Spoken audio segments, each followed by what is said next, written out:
같이 우리 박치면서 부활하셔서 죄와 사망 권세를 모두 이기신 예수님의 이름을 함께 찬양하며 나가십시다.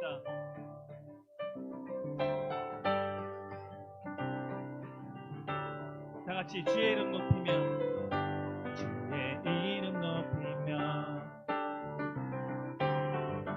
주를 찬양하나이다. 나를 구하러 오신 주를 기뻐하나이다. 하늘 영광 버리고 이 땅 위에 십자가를 지시고 제사했네. 무덤에서 일어나 하늘로 올리셨네. 주의 이름 높이리. 다시 한 번 더 주의 이름 높이며 주의 이름 높이며 주를 찬양하리이다. 나를 구하러 오신 주를 기뻐하리이다. 하늘 영광 버리고 이 땅 위에 십자가를 지시고 제사했네. 무덤에서 일어나 하늘로 올리셨네. 주의 이름 높이리. 하늘 영광 버리고 이 땅 위에 십자가를 지시고 제사했네.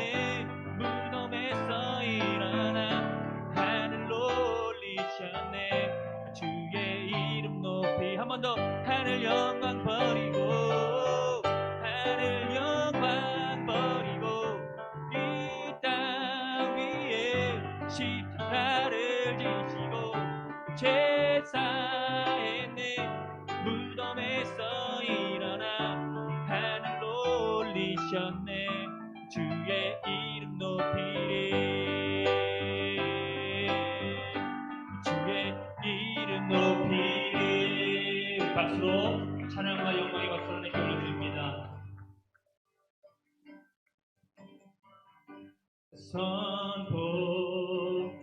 선포하라.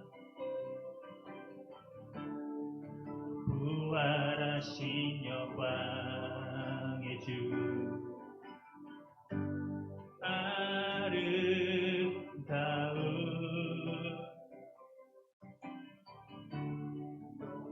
영광의 주를 보라. 보좌에 앉으신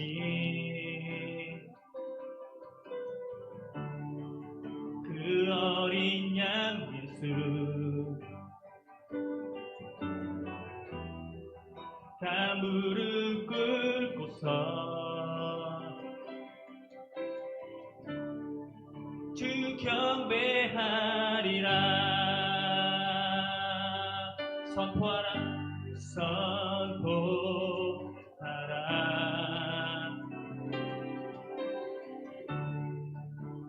부활하신 영광의 주 하나님과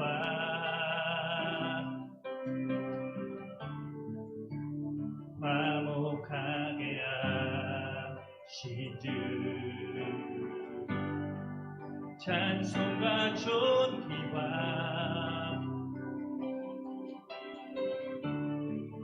영광과 능력을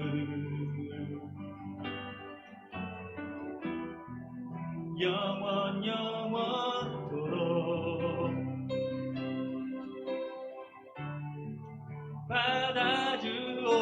받아주옵소서. 보좌에 앉으신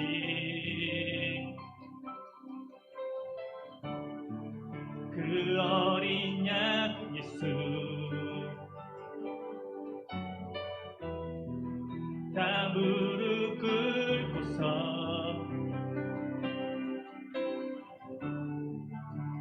경배하리라. 보좌에 앉으신 보좌에 앉으신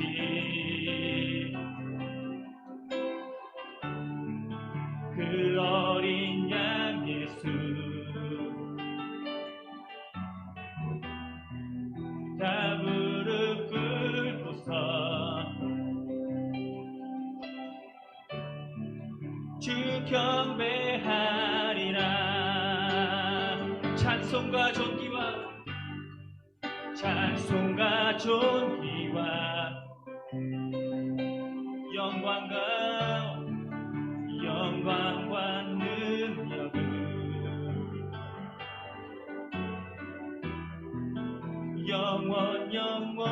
영원토록 받아주옵소서. 한 번 더 찬송과 존귀와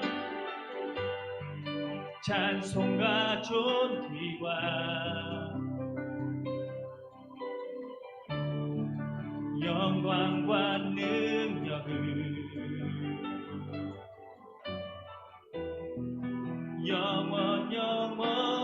영원토록 받아주옵소서. 다같이 구원하심이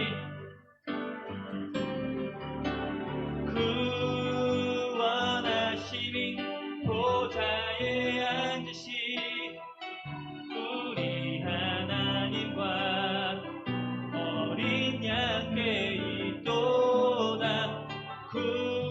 구원하심이 보좌에 앉으신 우리 하나님과 어린 양께 있도다. 우리 보좌 앞에 연애 함께 주를 찬양하며 하나님의 사랑 그 아들 주셨네.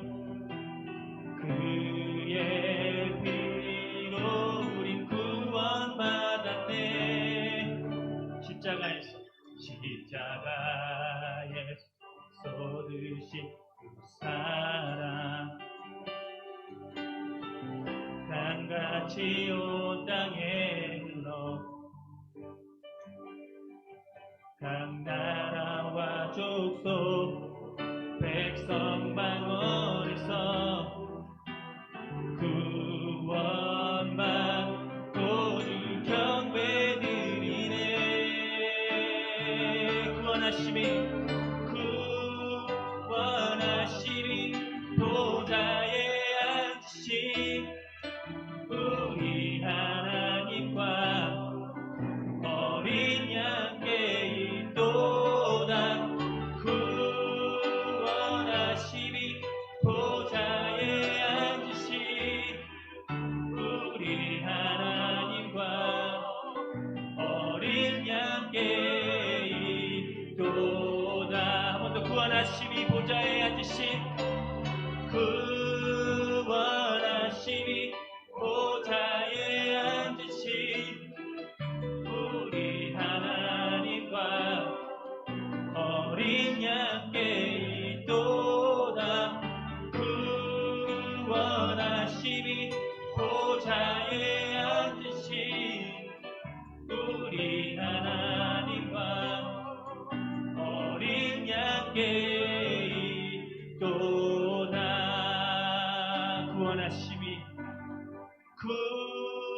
구원하심이 보좌에 앉으신 우리 하나님과 어린 양께 있도다. 구원하심이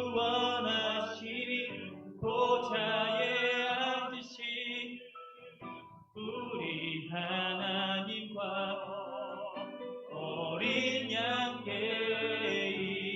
있도다. 사도신경으로 고백하겠습니다.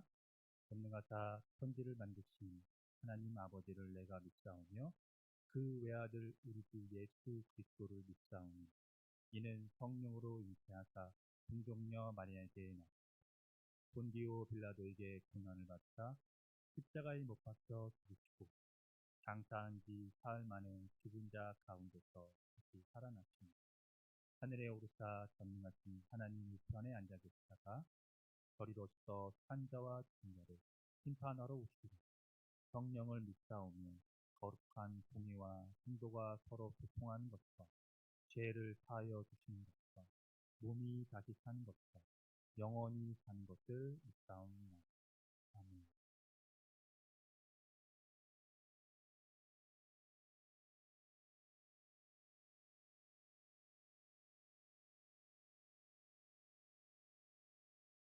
은혜가 풍성하신 하나님 아버지, 오늘 이 하루도 하나님을 믿는 자 한 사람 한 사람, 어제나 오늘도 변함없이 지켜주심을 감사드립니다. 주님 성령의 은사들을 오늘 이 하루도 내려주시옵고, 성령의 뜨거운 불길이 우리 가운데 충만하게 하시옵소서. 예수님 다시 오실 그러한 재림의 시기가 가까움을 느끼는 이 때에 또다시 우리들 어려운 시기 가운데서 오늘 이 시간 영상 예배를 통하여서 아버지 앞에 예배 드릴 수 있게 하심을 감사드립니다. 또 때로는 온 가족들이 모여서 귀한 예배의 시간을 함께 할 수 있도록 허락하심을 감사드립니다. 아직도 바이러스는 우리를 위협하고 우리들은 서로 거리를 두어가며 가까이 하기를 경계하고 있습니다. 그렇지만 그럼에도 불구하고 이 나라 이 민족을 특별히 선택하시어 많은 나라와 많은 민족들 가운데 이 전염병의 확산을 극복하고 새로운 희망을 주심에 감사드립니다. 하나님 아버지, 이 시간 지금까지 누려오던 우리들의 평범하던 일상들이 너무나도 소중했던 것임을 알게 되었습니다. 함께 모여서 예배드리며 마음껏 찬양하고 부르짖어 기도하는 그러한 시간들이 하나님의 주신 은혜의 큰 은혜였음을 이 시간 고백합니다. 그러나 아직도 이 고난의 원인이 무엇인지, 하나님의 뜻이 무엇인지 올바로 깨닫지 못하고 그저 일상에 헐매어서 세상의 일거리와 하나님 맡기신 사역을 구분하지 못했음을 이 시간 고백합니다.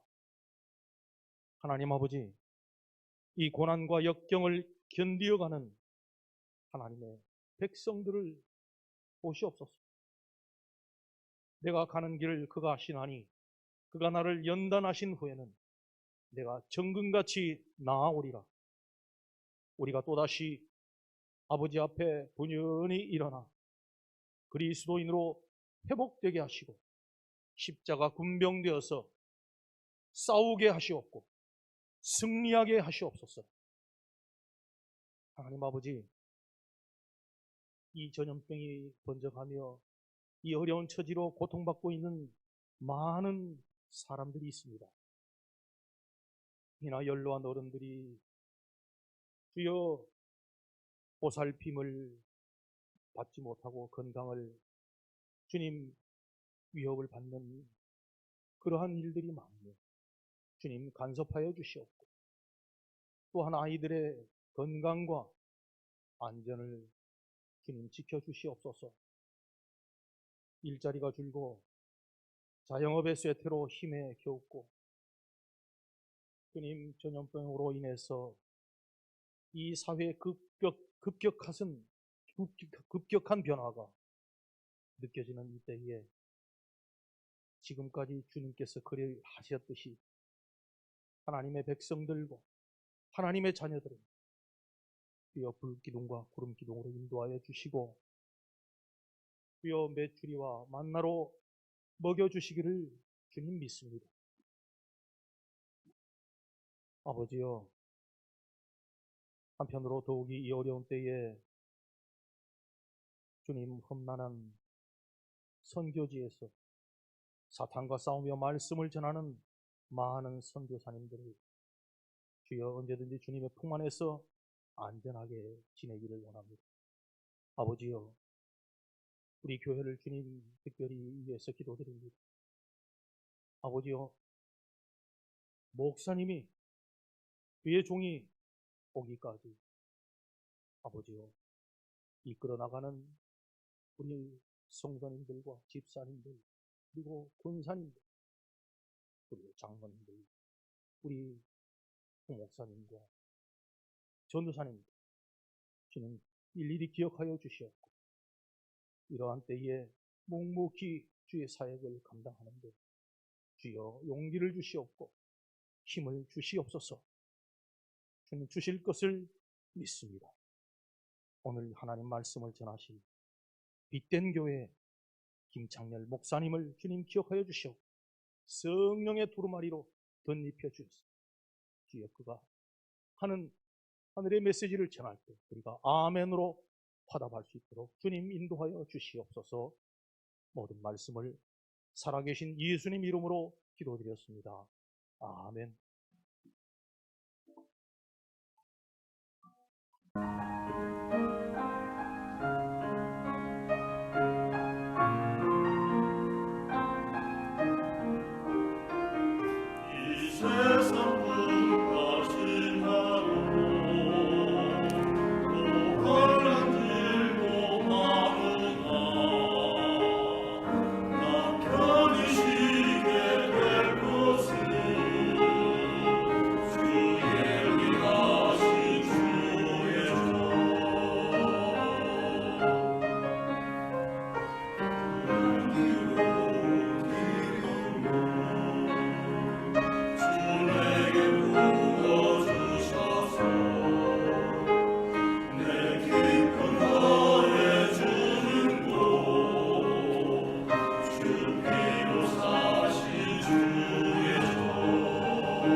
감사합니다. 이 시간 교회 소식 몇 가지 알려드리도록 하겠습니다. 할렐루야. 어떻게 한 주간도 평안하셨습니까? 원래는 오늘 함께 예배 드리려고 했었는데요. 교회 방역을 위한 준비가 좀 미흡해서 예배가 한 주 연기가 되었습니다. 그래서 금주 토요일에 교회 방역 및 소독 그리고 대청소를 하려고 합니다. 금주 토요일 오후 1시에 우리 모든 우리 선교회, 남녀 선교회 집사님들 또 성도님들 함께 오셔서 교회 방역 소독도 하고 또 대청소를 할 수 있도록 많이 참여해 주시면 감사하겠습니다. 또 다음 주일 5월 3일은 교회에 모여서 1부, 2부 예배를 드리려고 합니다. 당분간은 중식은 제공되지 않도록 하겠습니다. 그래서 몇 가지 좀 예배 수칙을 좀 지켜주셔야 하는데요. 입장 전에 발열, 기침, 인후염 등 증상 유무를 확인해 주시고 또 마스크는 꼭 참여해 주시고 명단을 작성을 하도록 하고 손소독제로 손소독을 하게 됩니다. 그리고 예배 자리를 간격을 두어서 좌석에 표시를 해놨습니다. 좌석 표시를 해놨기에 그 자리에 앉으셔서 예배를 드리도록 합니다. 그래서 이러한 모든 수칙사항을 이렇게 작성을 하고 하는 데 있어서 예배를 좀 평소보다 좀 일찍 오셔서 예배 시간에 지장이 없도록 해주시면 감사하겠습니다. 그리고 금주 5월 1일은 월삭입니다. 코로나19로 인해서 모여서 기도회는 하지 못하지만 한 달을 인도해 주실 하나님 앞에 감사하며 기도로 한 달을 시작하시기를 바랍니다. 다음 주일은 5월 3일은 어린이 주일로 지킵니다. 코로나19로 인해서 교회 학교 예배 및 행사가 좀 제한이 돼서 제대로 진행은 하지 못하지만 우리 유치부, 유초등부, 우리 교회 학교 아이들을 위해서 중보기도 해주시면 감사하겠습니다. 그리고 다음 주일은 2부 예배, 11시 예배 후에 직원회가 있습니다. 우리 직원 되신 분들은 또 기도로 참여해 주시면 감사하겠고요. 다음 주일 2부 11시 예배는 실시간으로 영상으로 송출이 됩니다. 그래서 꼭 교회에 나와 예배 드리지 못하시는 분들은 가정에서 영상으로 예배에 참여해 주시면 감사하겠습니다. 하루빨리 코로나19가 종식될 수 있도록 중보기도 해주시고 또 아울러 교회 담임 목사님 청빙을 위해서 이를 준비하는 우리 당회원들과 우리 청빙위원들을 위해서 중보기도 부탁드리겠습니다. 또 혹 신방이 필요하신 분들은 기관장 및 사무실로 연락해 주시면 감사하겠고요. 금주에 장례가 있는 가정과 또 입원하신 분이 있습니다. 이를 위해서 위로해 주시고 기도해 주시면 감사하겠습니다. 이 시간 하나님의 말씀 신약성경 누가복음 5장입니다. 누가복음 5장 1절에서 11절 말씀 신약성경 95면 전후에 있습니다. 봉독하겠습니다. 우리가 몰려와서 하나님의 말씀을 들을 때 예수는 게네사렛 호숫가에 서서 호숫가에 배 두 척이 있는 것을 보시니 어부들은 배에서 나와서 그물을 씻는지라. 예수께서 한 배에 오르시니 그 배는 시몬의 배라. 육지에서 조금 떼기를 청하시고 앉으사 배에서 무리를 가르치시더니 말씀을 마치시고 시몬에게 이르시되 깊은 데로 가서 그물을 내려 고기를 잡으라. 시몬이 대답하여 이르되 선생님 우리들이 밤이 새도록 수고하였으되 잡은 것이 없지만은 말씀에 의지하여 내가 그물을 내리리이다 하고 그렇게 하니 고기를 잡은 것이 심이 많아 그물이 찢어지는지라. 이에 다른 배에 있는 동무들에게 손짓하여 와서 도와달라 하니 그들이 와서 두 배의 채움에 잠기게 되었더라. 시몬 베드로가 이를 보고 예수의 무릎 아래에 엎드려 이르되 주여 나를 떠나소서 나는 죄인이로소이다 하니 이는 자기 및 자기와 함께 있는 모든 사람이 고기 잡힌 것으로 말미암아 놀라고 세베대의 아들로서 시몬의 동업자인 야고보와 요한도 놀랐습니다. 예수께서 시몬에게 이르시되 무서워하지 말라 이제 후로는 내가 사람을 취하리라 하시니 그들이 배들을 육지에 대고 모든 것을 버려두고 예수를 따르니라. 아멘. 이 시간 우리 빛된 교회 담임 목사님이시고 저희 교회 임시 당회장이신 김창렬 목사님 나오셔서 주여 나는 죄인이로소이다 라는 제목으로 말씀 증거해 주시겠습니다.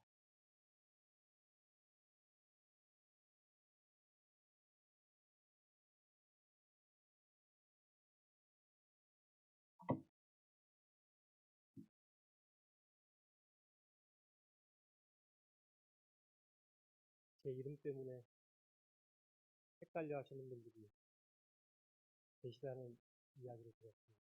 불편하신 분도 계신 것 같은데 이참에 옛날 이름으로 영대로 바꿀까 그런 생각도 해보는데요.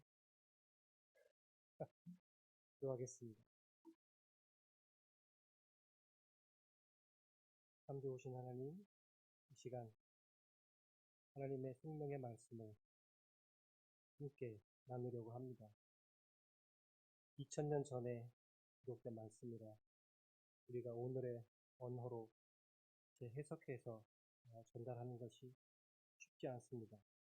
성령께서 이 시간 우리 가운데 함께 하셔서 재해석해서 전하는 사람, 또 그 해석된 말씀을 듣는 사람 모두가 성령 안에서 하나 되는 귀한 시간이 되게 하옵소서. 예수님의 이름으로 기도합니다. 아멘. 오늘 본문에 나오는 게네사렛 호수는 또 다른 이름이 있습니다. 그래서 이 게네사렛 호수는 총 3개의 이름을 가지고 있는데요. 하나는 이제 오늘 본문에 기록된 게네사렛이라는 이름이 있고, 또 하나는 우리가 잘 아는 갈릴리 호수라고 하는 이름이 있고, 또 하나는 디베리아라고 하는 이름을 가지고 있습니다. 이렇게 3개의 이름을 가지고 있는 호수가 게네사렛 호수인데요. 오늘은 우리 여러분들이 익숙한 갈릴리 호수라고 하는 명칭을 제가 사용하려고 합니다. 이 갈릴리 호숫가에 예수님이 서 계셨습니다. 근데 많은 사람들이 예수님으로부터 하나님의 말씀을 듣기 위해서 예수님 주변으로 모여들었습니다. 그 갈릴리 호숫가에는 이제 막 고기잡이를 마치고 돌아온 두 척의 배가 정박해 있었습니다. 그 배의 어부들은 이제 오늘의 고기잡이를 마치고 다음 내일의 고기잡이를 위해서 그물을 손질하고 있었습니다. 예수님은 사람들이 당신을 잘 보게 하기 위해서 한 배에 오르셨습니다. 배에 오르신 예수님은 자리에 앉으신 다음 모여든 사람들을 향해서 하나님의 말씀을 전해주셨습니다. 요즘 말로 말하면 이제 설교를 하신 겁니다. 잠시 후에 설교를 마친 예수님은 그 배의 주인인 시몬에게, 그러니까 베드로입니다. 베드로에게 이렇게 말씀하셨습니다. 깊은 데로 가서 그물을 내려 고기를 잡으라 말씀하셨습니다. 예수님이 이 말씀을 하셨을 때 거기에 모여있던 모든 사람들은 다 당황할 수밖에 없었습니다. 왜냐하면 예수님의 말은 당시의 기준으로 보면 틀린 말이었기 때문입니다. 왜냐하면 첫째 예수님이 말씀하신 것은 깊은 데로 가서 그물을 내려라, 깊은 데로 가서 고기를 잡으라 말씀하셨는데 당시 갈릴리 호수에 사는 물고기들은 깊은 데서 사는 물고기들이 아닙니다. 갈릴리 호수에 사는 물고기들은 얕은 물에서 사는 물고기들이거든요. 원래 맞게 설명하시려면 얕은 데로 가서 그물을 내려라 하셨어야 하는데 깊은 데로 가서 그물을 내리라는 그 말 자체가 잘못된 거죠. 그러니 거기 모여있던 수많은 사람들이 예수님의 말씀을 은혜롭게 잘 설교를 듣고 난 다음에 그 다음 하신 말씀에 대해서 굉장히 당황할 수밖에 없었습니다. 또 하나는 지금 어부들은 일을 시작하기 위해서 준비하던 과정이 아니라 이미 일을 마치고 이제 돌아와서 그물을 싣고 그 다음을 준비하던 사람들이었다는 거죠. 이제 이 그물 손질을 마치면 어부들은 집으로 돌아갈 겁니다. 그런데 예수님은 이 일을 마치고 정리 중인 그물을 싣고 있던 그 베드로에게 다시 깊은 데로 가서 그물을 내리라고 말씀을 하신 거죠. 이건 마치 뭐 이런 설명이 가능할지 모르겠지만 이제 막 설거지를 깨끗하게 다 해놨는데 그리고 싱크대까지 마른 수건으로 싹 닦아놨는데 가족 중 누군가가 짜파게티를 끓여 먹고 거기서 툭 놓는 것과 비슷하다고 말할 수 있는 거죠. 이제 막 세차를 깨끗하게 하고 자동차 매트까지 싹 청소를 했는데 누군가가 기능을 묻은 신발을 신고 그 차에 턱 타는 것과 비슷한 겁니다. 이제 고기잡이를 마치고 그물을 손질하던 그 어부들이 깊은 데로 가서 그물을 내리라는 예수님의 이 말을 듣고 얼마나 당황을 했겠습니까? 요즘 말로 속된 표현으로 말하면 예수님 말씀 앞에서 사람들이 헐 하고 당황했을지 모릅니다. 여러분 한번 생각해 보시면 이 고기를 잡는 일에 있어서는 예수님이 아니라 어부들이 전문가입니다. 그리고 지금은 고기들이 활동하는 시간도 아니고요.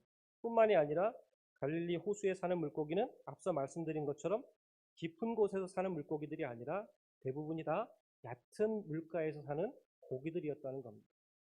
아무리 예수님이 하나님의 말씀을 가르치는 선생님이라고 해도 고기를 잡는 일에 있어서는 예수님은 전문가가 아닙니다. 어부들이 전문가입니다. 더군다나 베드로 그리고 그의 동료들은 이미 밤새도록 고기잡이를 하고 돌아온 상태입니다. 거기다가 고기를 밤새도록 한 마리도 잡지 못하고 허탕을 쳤습니다. 기분이 좋지를 않아요. 그런 상황에서 이제 빨리 그물 손질을 마치고 정리한 다음에 빨리 집에 가서 배도 고프니 허기도 좀 채우고 고기를 못 잡아서 더 피곤하니 좀 쉬고 그리고 새로운 힘을 얻어서 다시 고기잡이를 나설 준비를 해야 하는 그러한 시점이었습니다. 그런데 의외로 이 베드로는 예수님의 말씀에 순종을 했습니다. 깊은 데로 가라는 말씀에 순종했고 그 깊은 데로 가서 그물을 던지라는 말씀에 순종을 했다는 거죠. 우리들이 성경을 읽을 때 이러한 장면들을 당연하다고 생각하시면 우리는 성경이 말하고자 하는 그 깊이에는 절대 다다를 수가 없습니다. 그러니까 이거는 당연한 행동이 아닌 거죠. 우리들은 흔히 이런 말씀을 읽을 때 뭐 예수님 말씀이니까 예수님이 깊은 데로 가라 했으니까 깊은 데로 갔겠지. 예수님이 던지라 했으니 던졌겠지. 이걸 당연하게 여겨서는 안 된다는 거예요.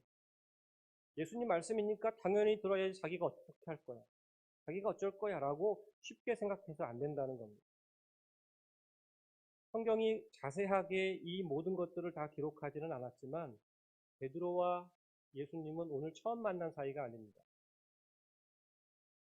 두 사람은 이미 서로 아는 사이였습니다. 이것은 요한복음 1장에 보면 이미 예수님과 베드로가 만난 적이 있었던 사이였다는 것을 알 수 있습니다. 예수님이 아무런 부담 없이 베드로의 배에 오르신 것만 봐도 서로 아는 사이였다는 것을 우리가 알 수 있습니다.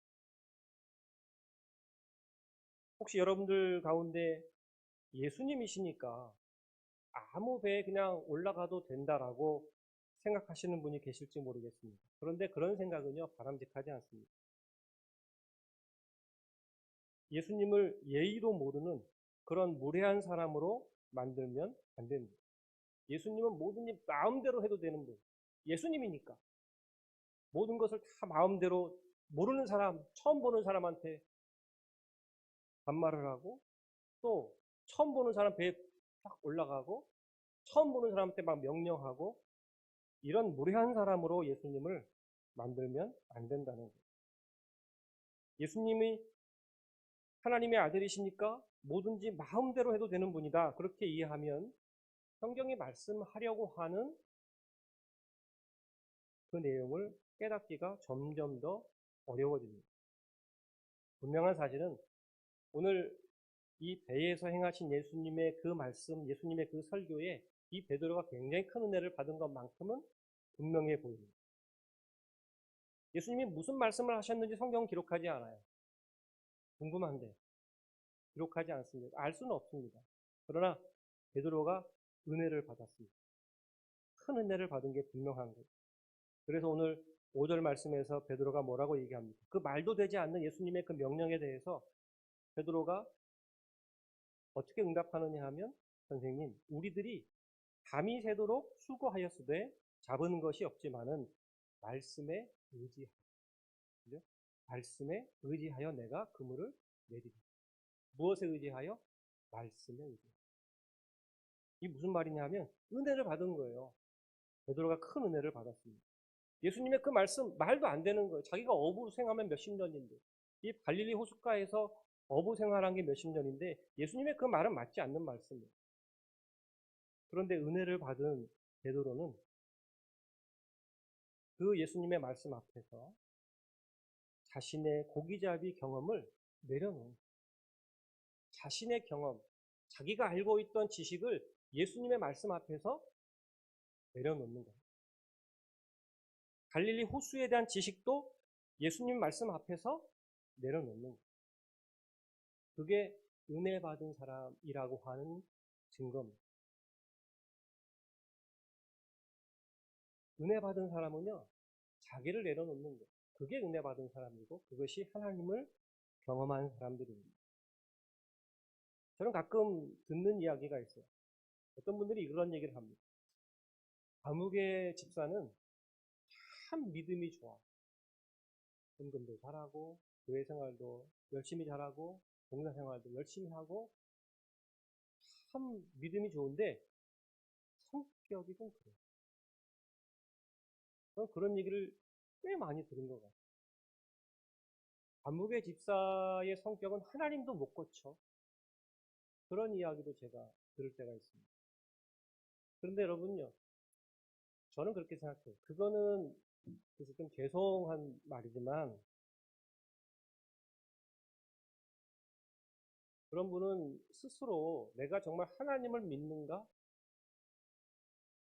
나는 정말 하나님을 만난 경험이 있는 사람인가에 대해서 스스로 되물어봐요. 베드로는 예수님 말씀에 순종했습니다. 말도 안 되는 거예요, 그 말. 그런데 순종했어요. 왜? 은혜를 받았습니다. 왜? 예수님을 경험했기에 그것이 가능했다는 거예요. 그리고 그 순종의 결과는 무엇이었습니까? 정말 놀라운 결과가 나온 거예요. 그물에 잡힌 고기가 너무 많아가지고 이 그물이 찢어질 정도로 많은 고기를 잡았습니다. 요즘 말로 말하면 대박이 난 거예요. 엄청난 고기가 잡히자 베드로는 다른 배의 동료들에게까지 도움을 요청해서 고기를 건져 올립니다. 두 배에 고기가 가득 차고 넘쳐서 배가 가라앉을 지경이었습니다. 그 광경 앞에 베드로도 놀라고 또 베드로와 함께 했던 야고보와 요한도 놀랐습니다. 난리가 났어요. 밤새 한 마리를 못 잡았는데 그 말도 되지 않는 그 주님의 말씀에 순종했더니 배가 가라앉을 정도로 고기를 잡았으니 얼마나 놀랐겠습니까? 얼마나 신나고 얼마나 기쁘고 얼마나 즐거워했겠습니까? 할렐루야! 하면서 막 그랬을지도 모르겠습니다. 뭐 서로 하이파이브를 딱 하고 막 얼마나 신나는 일이 그들 앞에 벌어졌겠습니까? 보통의 경우라고 하면 막 여기서 축제가 벌어져야 아마 맞는 말일 겁니다. 또 집으로 그 초청의 잔치의 자리를 또 벌렸을지도 모르겠습니다. 그런데 예상 밖의 이상한 광경이 펼쳐져요. 그런 어떤 환호성, 기쁨, 즐거움, 잔치 이런 것들은 다 없어지고 그 사건 앞에서 베드로가 예수님 앞에 무릎을 꿇어요. 그리고 뭐라고 이야기합니까? 주여, 나를 떠나서 나는 죄인으로 서 있다. 자, 여러분 이 장면을 어떻게 읽으시면 그냥 막 이해가 막 되시고 막 믿어지고 막 그러십니까? 뭔가 이상하지 않아요? 이런 엄청난 사건이 났으면 막 즐겁고 신나야 되잖아요. 근데 베드로의 행동 굉장히 뜬금없지 않습니까? 무릎을 꿇고 나는 죄인입니다. 나를 떠나십시오. 이게 어떻게 자연스러운 말씀일 수 있겠느냐라고 하는 거예요. 이건 자연스럽지 않아요. 여기 뭔가가 있는 거예요. 그 뭔가를 찾아내야 돼요.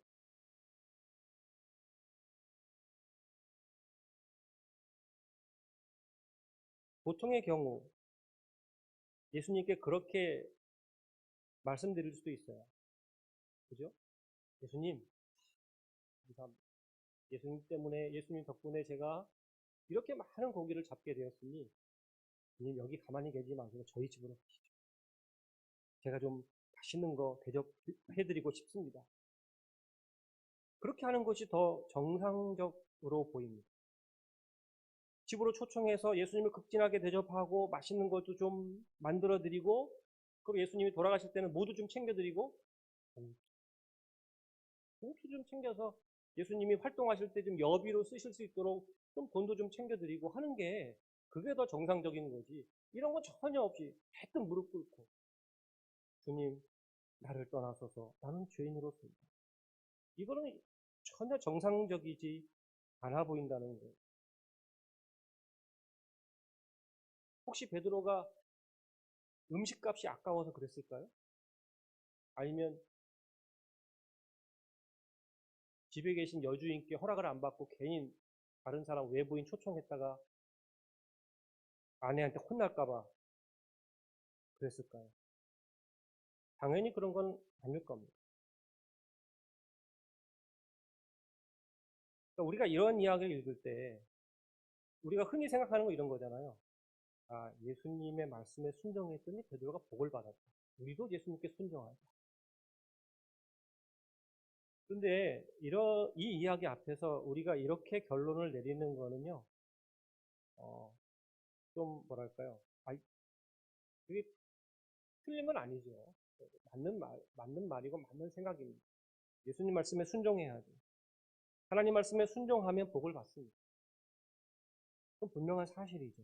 제가 말씀드리려고 하는 것은 거기에 머무르면 하나님께 순종했더니 하나님께서 복 주셨다. 거기에 머무르면 우리 기독교라고 하는 종교가 말하려고 하는 신앙의 깊이, 거기에는 절대 다다를 수 없다. 라고 하는 거예요. 우리 성도님들은 영상으로 이제 저를 보시니까 어떻게 생각하실지 모르겠는데, 물론 저는 좀 이렇게 사람이 좀 뭐랄까요, 쌀쌀맞다, 좀 차갑다, 인상이 좀 뭐 그렇다는 말을 좀 많이 듣습니다. 예, 그게 사실이고요. 또 어디 밖에 나가서도 목사님 같이 생겼다라는 말도 한 번도 들어본 적이 없습니다. 좋은 건 아니죠. 밖에 나가면 혹시 목사님 아니신가요? 그렇게 좀 물어보는 사람이 있으면 좋으련만 저는 그런 이야기를 들어본 적이 없습니다. 우리 강의원들 중에는 장로님 한 분이 그런 말을 몇 번이나 들었다고 제 앞에서 자랑을 하길래 제가 기분이 상당히 나빴는데, 저는 그런 말을 들은 적이 없어요. 근데 저 알고 보면 굉장히 부드러운 사람이고요. 또 온유한, 사랑이 넘치는 뭐 그런 사람이에요. 그런데 제가 까칠해질 때가 있어요. 까칠해질 때가 언제 까칠해지냐 하면 한 번은 이런 일이 있었습니다. 이 코로나19 사태가 이제 막 이제 시작이 돼서 그때 이제 그 마스크가 막 이렇게 모자라고 할 때예요. 막 초기였었는데 저희 지방에 이제 지방회를 앞두고 지방에 어떤 좀 하나의 어떤 사안이 있어가지고 이제 지방회장을 여기만 목사님들만 모여가지고 이렇게 논의를 했던 그런 시간이 있었는데 2월 초쯤 되는 것 같아요. 그때 목사님들이 이렇게 여럿이 모여서 목사님들하고 이제 대화를 나누는데 목사님 중에 한 분이 그런 얘기를 하시는 거예요. 사람 중에 자기가 아는 이제 집사님이 계신데 이분이 마스크 공장을 하시는 분이에요. 근데 이분이 이제 그때까지만 해도 1월 말까지만 해도 일거리가 없어가지고 이 직원들에게 무급휴가, 월급은 주지 않고 그냥 잠깐 좀 쉬자, 일거리가 없으니 무급휴가를 이렇게 주려고 할 정도로 굉장히 그 공장 운영이 어려웠다는 거예요. 그런데 이 코로나19 때문에 갑자기 마스크가 막 이렇게 주문이 들어오고 하면서 굉장히 이분이 아주 지금은 더 많이 버셨을지 모르겠지만 그때만 해도 막 화색이 들고 막 이제 사업이 막 피기 시작한 겁니다. 근데 그날 모였던 목사님이 그 이야기, 자기가 아는 집사님 이야기를 하면서 이분 정말 하나님께 감사하더라는 거예요. 그러면서 그 이야기를 간증하면서 여기저기 다니면서 하나님 자기에게 복을 주셔가지고 이게 마스크 공장이 이렇게 어려웠었는데 이게 풀리게 됐다라고 막 그런 얘기를 하시길래 거기서 제가 좀 까칠해졌습니다. 인상이 좀 굳어졌어요. 목사님, 그거는 좀 바람직하지 않습니다.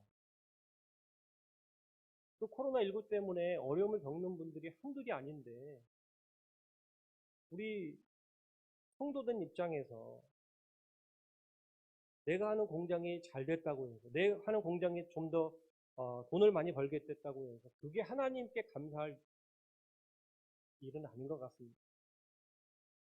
그걸 공개적으로 간증이라고 막 여기저기 이야기하는 것도 바람직해 보이지 않습니다. 그리고 목사님이 저한테 김 목사 뭐 이렇게 까칠해 그냥 그렇다는 거지. 그리고 그 집사님에게는 그게 감사한 일 아니겠어? 그래서 제가 그렇죠. 그분에게는 그게 감사한 일이 될 수 있고 분명 감사한 일이겠어. 그러나 그런 감사는 공개하지 말고 본인만 좀 감사함으로 하나님께 좀 표현하면 되지. 그렇게 드러내고 감사할 일은 아닌 것 같습니다. 그런 말씀을 제가 드렸습니다. 제가 이 말씀을 왜 드리냐면 저는 우리 한국 교회의 신앙의 수준이 이런 데 머무르면 안 된다는 거예요. 그러다 보니까 하나님 말씀을 읽는 데 있어서도 지식의 수준에 머무르는 거예요. 지식. 오늘 예수님이 서 계신 바닷가는 어디입니까? 갈릴리. 또 다른 말은 뭡니까? 디베랴. 또 다른 말은 뭐죠? 게네사렛. 이런 겉으로 드러난 지식에 머물러서는 안 된다는 거예요. 거기에 머무르면 우리의 지식이라고 하는 성경 공부의 수준이라고 하는 것이 그런 것에 머물러서는 안 된다는 거예요. 성경이 하나님 말씀이 무엇을 이야기하려고 하는가 그 깊이로 들어가야 우리의 신앙도 바르게 세워줄 수 있다는 거죠. 다시 여러분 본문 말씀으로 돌아와서 우리는 이 말씀 안에서 베드로가 왜 예수님께 감사하고 기뻐하고 즐거워하고 할렐루야하고 기뻐 뛰고 하지 않고 왜 무릎을 꿇고 자신의 죄인임을 고백했느냐 그 이유가 뭐냐 이 부분에 우리는 관심을 기울여야 한다는 거예요. 베드로의 이 행동은 한마디로 말하면 너무 큰 충격을 받았기 때문인 거예요. 베드로가 너무 큰 충격을 받았기 때문에 나온 행동이라는 겁니다. 그가 이런 충격을 받은 것은 이 고기를 엄청나게 많이 잡았다. 배가 침몰할 정도로 엄청나게 많은 고기를 잡았다라고 하는 것만이 아니라는 거예요. 물론 그것도 있죠. 물론 그게 시작이었죠. 이 엄청나게 많은 고기들, 여기에 놀란 것은 분명하지만 그게 전부는 아니라는 겁니다. 이 엄청난 고기를 보면서 베드로는 그 고기를 보고 예수님을 본 거예요. 그 고기를 보면서 예수님이 두려워진 거예요. 예수님이라고 하는 그 존재 앞에서 나라고 하는 자신의 존재의 초라함을 베드로는 얻었기 때문입니다. 무슨 말이냐면요. 베드로는 그 순간 그 상식을 벗어난 예수님의 그 말씀에 순종했을 때 벌어진 그 사건 앞에서 예수님을 절대적인 존재, 절대적 존재로 경험한 거예요. 절대적 존재는 바로 하나님을 가리키는 거거든요. 하나님. 베드로는요, 하나님을 경험한 거예요. 누구로부터? 예수님으로부터. 그래서 두려워했던 겁니다. 예수님에게서 하나님을 경험한 베드로는 그 두려움 가운데서 예수님께 무릎을 꿇고 자신의 죄인됨을 고백하고 주님이 자신을 떠나가시도록 이야기한 거예요. 우리가 잘 아는 이사야 선지자가 있습니다. 이사야 선지자. 이사야 선지자도 마찬가지였거든요. 그가 성전에서 하나님을 경험하게 되었을 때에 그가 하는 첫 고백이 무엇이었습니까? 이사야 6장 5절에 보면요. 이사야가 이런 얘기를 해요. 하로다 나여 망하게 되었다. 왜요? 하나님을 자신이 경험한 거예요. 하나님을 만난 거예요. 하나님을 그가 보게 된 겁니다. 그 두려움이 이사야로 하여금 나는 죽을 수밖에 없는 사람이구나 라고 하는 것을 깨닫게 되었다는 거예요. 이 하나님을 경험한 사람, 하나님을 만난 사람, 이런 사람들의 공통된 특징이 뭐냐면 두려움이에요. 두려움. 그 두려워하는 베드로에게 예수님이 뭐라고 말씀하십니까? 오늘 10절 말씀해 보니까 무서워하지 말라. 그죠? 무서워하지 말라. 이제 후로는 내가 사람을 취하리라. 예수님은 지금 베드로에게 나를 따르라 말씀하셨습니다. 그리고 그 결과로 베드로만이 아니라 베드로와 함께했던 야고보와 요한도 예수님을 따르게 되었습니다. 오늘 이 이야기의 중심은 하나님 경험이라는 게 무엇인가라고 하는 거고요. 또 하나는 부르심입니다. 또 하나는 버림입니다. 버림. 11절 말씀에 보면 그들이 배들을 육지에 대고 모든 것을 버려두고 예수를 따르니라. 하나님 경험, 부르심, 버림, 이 세 가지가 오늘 이야기의 핵심인 거예요. 베드로와 야고보와 요한은 자신과 배에 속했던 모든 것을 버려두고 예수님을 따랐습니다. 이 버려둠, 이 버림, 혹은 다르게 표현하면 내려놓음, 이것이 예수님을 만나고 예수님을 따르게 되었던 사람들에게 나타난 삶의 태도인 거예요. 이 버림은, 이 내려놓음은 두려움과 마찬가지로 예수님을 절대자, 하나님으로 경험한 사람들에게서 나타나는 공통적 현상입니다. 이런 것을 한마디로 가리키면 버림의 영성이라고 말할 수 있습니다. 어떻게 해야 사람이 우리가 버림의 영성에 가까이 갈 수 있을까? 하나님 경험하는 것. 다른 것은 없습니다. 이 버림의 영성은 내가 지금 가지고 있는 것보다 더 소중한 것을 발견한 사람에게서만 나타나는 삶의 태도인 거예요. 내가 지금 가지고 있는 것보다 더 소중한 것을 발견했을 때 내가 이미 가지고 있는 것을 내려놓는 거죠. 더 좋은 것, 더 소중한 것, 더 귀한 것을 알게 되었을 때, 가지게 되었을 때 가질 수 있는 태도입니다. 어떤 것을 버릴 수 있다라고 하는 것은 그것보다 더 소중한 것을 발견했을 때 가능하다는 거예요. 저는 운동을 좀 좋아합니다. 제가 그래도 선수급 이런 건 아니고요. 이렇게 일반인들 중에 그래도 그냥 저 사람은 좀 이 경기에 끼면 안 되겠다 하는 정도가 아니고요. 웬만한 경기는 다 저를 데려다가 쓰려고 할 정도는 되거든요. 제가 농구도 조금, 또 배구, 그리고 축구, 또 야구. 야구는 제가 신학대학교 때는 투수도 하고 그랬거든요. 또 탁구, 볼링, 이런 웬만한 좀 돈 좀 별로 안 들어가는 거. 골프는 제가 못합니다. 저는 워낙 비싸서 그게 근접을 못했고요. 웬만한 운동들은 제가 다 좀 어느 정도씩 다 해요. 재밌게 놀 정도는 다 됩니다. 그런데 지금은 누가 같이 축구 좀 하자, 교단 목회자 대표로 좀 나갈 수 있도록 좀 하면 좋겠다. 저는 그런 거 다 거들떠보지도 않아요. 뭐라 해도 가지도 않고. 요즘도 우리 동기 목사님들 만나면 주로 탁구를 치는데, 탁구도 제가 잘 안 칩니다. 쳐다만 보고 있습니다. 가소롭다는 듯이. 그냥 구경만 해요. 잘 같이 어울려서 하진 않아요. 왜냐하면 제가 테니스를 하거든요. 테니스를 만난 다음에는 모든 운동은 다 배설물로 여깁니다. 너무너무 재밌는 거예요. 테니스라고 하는 운동이 이렇게 재밌을 수가 없어요. 다른 건 다. 제가 좀 우스운 말씀을 좀 드렸지만 예전에 바울 사도가 그런 얘기 했거든요.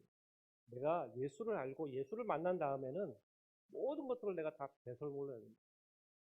저는 그걸 테니스를 통해서 알게 됐거든요. 그 진리의 말씀을, 진짜 그런 거구나. 제가 말씀드리려고 하는 것은 예수님 이야기 하려고 하는 겁니다. 마태복음 13장 44절에 보면 예수님의 그 비중 이런 비유 나오는 거 여러분도 아실 거예요. 밭에 묻힌 보화 이야기. 그죠? 밭에 묻힌 그 보화를 발견한 사람은 자기의 소를 다 팔아가지고 그 밭을 사는 거예요. 값진 진주를 발견한 사람은 자신의 소를 다 팔아서 그 진주를 사는 겁니다. 왜요? 왜 그렇습니까?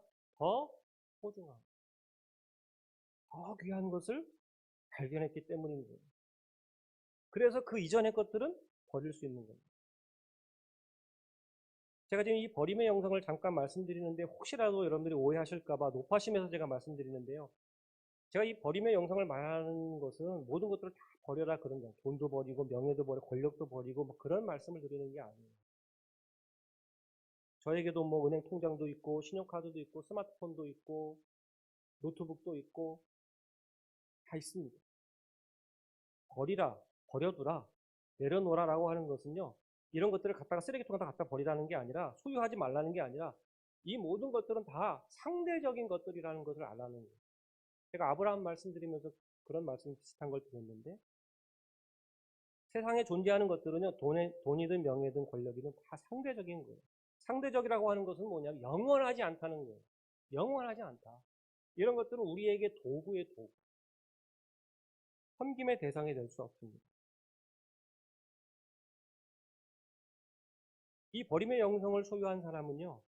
결정적인 순간이 왔을 때 오늘 본문의 베드로처럼 내려놓을 수 있는 거예요. 결국 오늘 우리에게 중요한 것은 내가 무엇을 버릴 것인가 라고 하는 것보다 더더욱 우선시 되는 것은 하나님 경험이에요. 하나님을 만나는 거예요. 우리의 문제는 하나님을 만나지 못해서 일어나는 문제들이 대부분이라는 겁니다. 오늘 우리에게는 어떤 하나님의 경험이 있는가라고 하는 겁니다. 그걸 우리 여러분 스스로 물으셔야 돼요. 그게 없으면 우리는 예수님을 따를 수가 없어요. 예수님 경험 없이, 하나님 경험 없이 어떻게 우리가 하나님을 따라갈 수 있겠습니까? 어려운 거거든요. 혹 오늘 말씀을 듣는 여러분들 중에서 마음이 조금 혼란스러운 분들도 있을 수 있습니다. 나는 하나님의 임재, 하나님의 경험을 내가 구체적으로 경험하지 못했는데 그럼 나는 예수님을 따를 수 없는 사람인가? 하고 생각하실지도 모르겠습니다. 그러나 너무 두려워하지는 않으셨으면 좋겠습니다. 그러나 간절히 사모하시면 좋겠습니다. 간절히 사모하면 하나님은 결코 외면하지 않으신다는 것이 저의 믿음이에요. 물론 특별한 방법은 없습니다. 저도 여러분들에게 그런 방법을 가르쳐 드릴 수 없어요. 누구도 서로를 대신하여 죽어줄 수 없듯이 하나님을 만나고 하나님을 경험하는 것은 그 누구도 대신해 줄 수 없습니다. 이것은 오직 혼자 감당해야 할 몫이에요. 다만 제가 오늘 설교자로서 여러분들에게 조금이나마 도움을 드린다고 하면 시몬 베드로가 예수님의 말씀을 들음으로 말미암아 그가 은혜를 경험하고 순종했듯이 하나님 말씀을 잘 들으시라는 거예요. 그리고 할 수 있으면 하나님의 말씀인 성경을 조금 더 깊이 있게 공부하시라는 거예요. 겉으로 드러난 문자적인 그 해석을 넘어서서 정말 하나님 말씀이 무엇을 이야기하고 있는가? 그 깊이로 들어가시라는 거예요. 너 성경 몇 번 읽었니? 난 10번 읽었는데 너 한 번도 못 읽었지? 그럼 다독으로 성경을 이해하는 것은 그렇게 많이 읽을수록 좋긴 한데 그게 여러분들이 자랑거리로 삼으면 그런 성경 읽기는 아무 소용이 없어요. 좀 더 깊이 있게 말씀 안으로 들어가라는 겁니다. 그것이 우리가 하나님 경험하는데 가장 확실한 거라는 거예요. 사랑하는 성도 여러분, 오늘 시몬 베드로는 예수님에게서 하나님을 보았습니다. 예수님으로부터 절대적인 존재를 경험한 거예요. 그는 가장 귀한 것을 발견했습니다. 예수 그리스도를 통해서 소명 그리고 버림의 영성으로 살아가는 사람은요, 그 사람은 이미 구원받은 사람이고 또 지금 현재 실제로도 가장 행복한 사람이라고 말할 수 있습니다. 오늘 이 시간 함께한 우리들 모두 그 베드로가 소유한 그 영성에 다 같이 함께 참여할 수 있기를 주의 이름으로 축복합니다. 기도하겠습니다. 하나님, 베드로가 만난 주님을 우리들도 만나기를 원합니다. 주님으로 인해서 이 세상의 것들은 좀 내려놓을 수 있는 그러한 영성을 우리들도 소유하기를 원합니다. 우리는 부족합니다. 연약합니다. 주님 우리를 불쌍히 여기시고 우리를 도와주옵소서. 예수님의 이름으로 기도합니다. 아멘.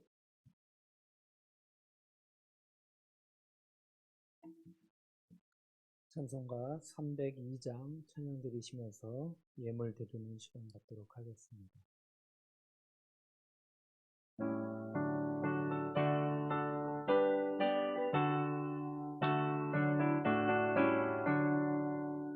내 주 하나님 넓고 큰 은혜는 저 큰 바다보다 깊다.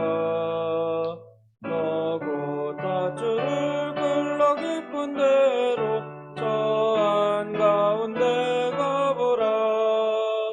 언덕을 떠나서 창파에 배 띄워 내 주 예수 은혜의 바다로 내 맘껏 쳐가라.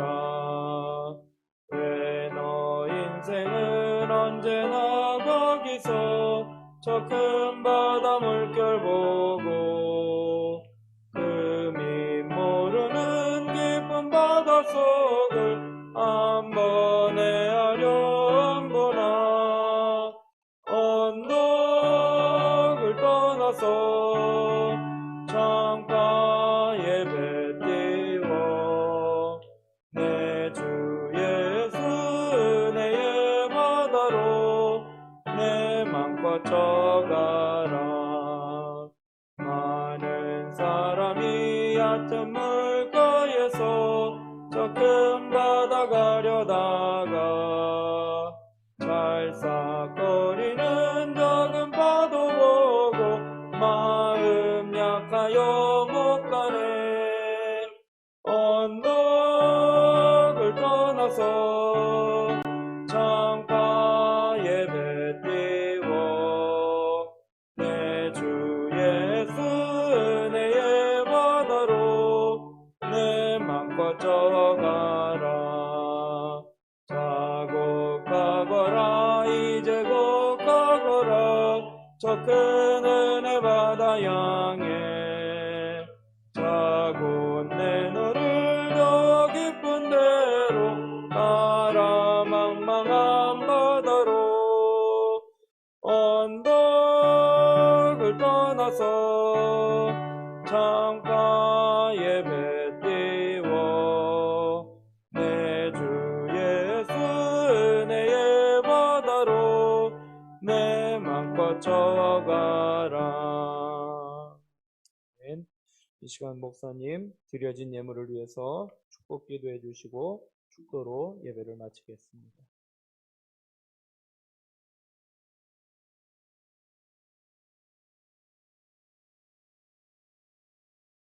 하나님 감사합니다.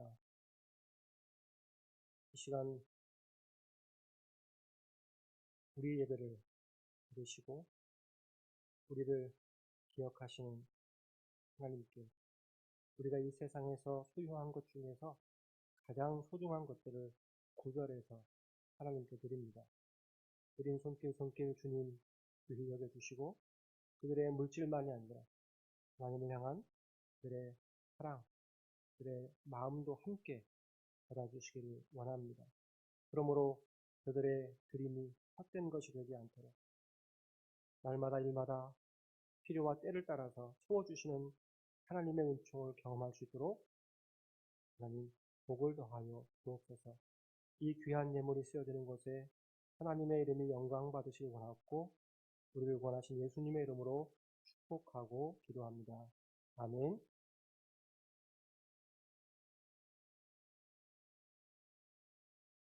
지금은 우리 구주 예수 그리스도의 은혜와 아버지 하나님의 갚을 수 없는 사랑하신 것, 우리를 이 세상에 결코 홀로 두지 아니하시는 성령 하나님의 내재하심과 인도하심이 오늘 예배하는 사랑하는 성도들 머리머리 위, 그들의 가정 위의 일터 위, 지금부터 영원토록 함께 하시기를 간절히 축원하옵나이다. 아멘.